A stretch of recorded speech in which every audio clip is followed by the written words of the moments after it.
Tranquillement aussi ce matin avec Mathieu Van Overstraten, le roi de la BD. Et ici, ce matin, on parlait d'une nouvelle BD d'un auteur qui monte. Oui, alors là, vous dites, il faut se poser. Effectivement, il faut prendre un petit peu le temps pour cet album, puisque la sortie d'un album de Timothée Le Boucher, qui est l'auteur de ce 47 cordes, c'est toujours un événement, parce que c'est un peu l'une des étoiles montantes de la bande dessinée. Alors, ces deux romans graphiques précédents, qui s'appelaient Séjours qui disparaissent et Le Patient, étaient des récits très forts. Tous deux ont d'ailleurs été des best-sellers. Tous deux ont été acquis pour en faire des films. Donc, vous allez certainement en réentendre parler.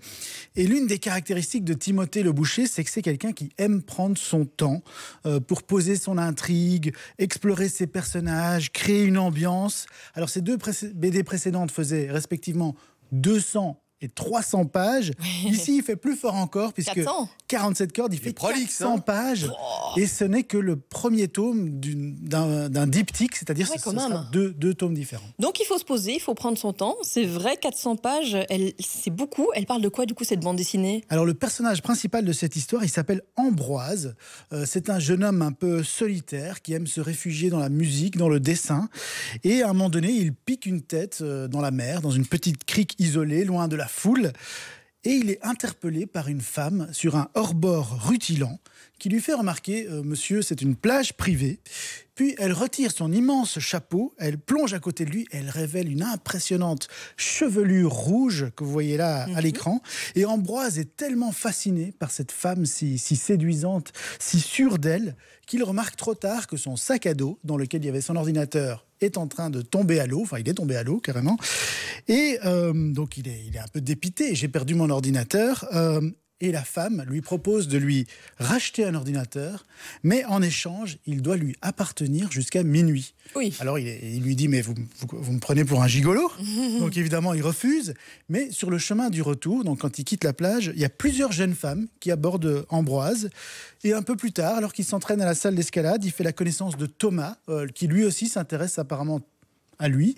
Donc, il y a plein de gens qui commencent à s'intéresser à lui, plein de gens avec qui le courant passe immédiatement, alors que jusque-là, il était quand même plutôt timide. La question, c'est pourquoi autant d'intérêt, en fait, face à Ambroise ? Oui, en fait, ce qu'il ignore, c'est que la femme sur le bateau, les jeunes femmes qu'il a croisées sur son chemin, et même Thomas, sont une seule et même personne. Donc derrière toutes ces personnalités se cache ce qu'on appelle une métamorphe, c'est-à-dire une créature fantastique capable de changer de forme à volonté. Et cette métamorphe, elle s'appelle Francesca Forabosco. C'est une célèbre cantatrice.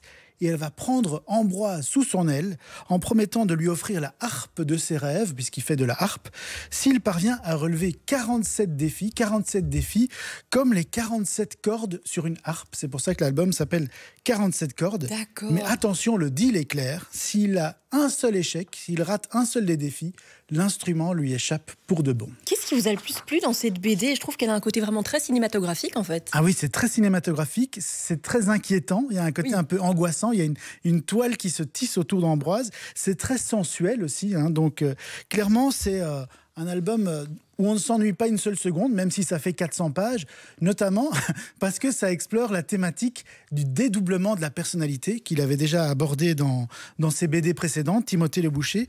Et les métamorphes, notamment, c'est une trouvaille scénaristique particulièrement ingénieuse. Alors vous le disiez, c'est cinématographique, c'est normal. Timothée Le Boucher, c'est un grand fan de cinéma. Donc clairement, on pense à des films de Stanley Kubrick, David Lynch. Il y a notamment une scène qui se passe dans un bal masqué qui fait vraiment penser à la scène dans Eyes Wide Shut. Je ne sais pas si vous avez vu ce film avec Nicole Kidman et Tom Cruise. Donc clairement, on pense à ça. Et on a hâte du coup de découvrir le deuxième tome de ce 47 cordes parce que ça se termine sur un fameux rebondissement. Oh bah dis donc, suspense alors. Le suspense est à son comble. Ça s'appelle 47 cordes.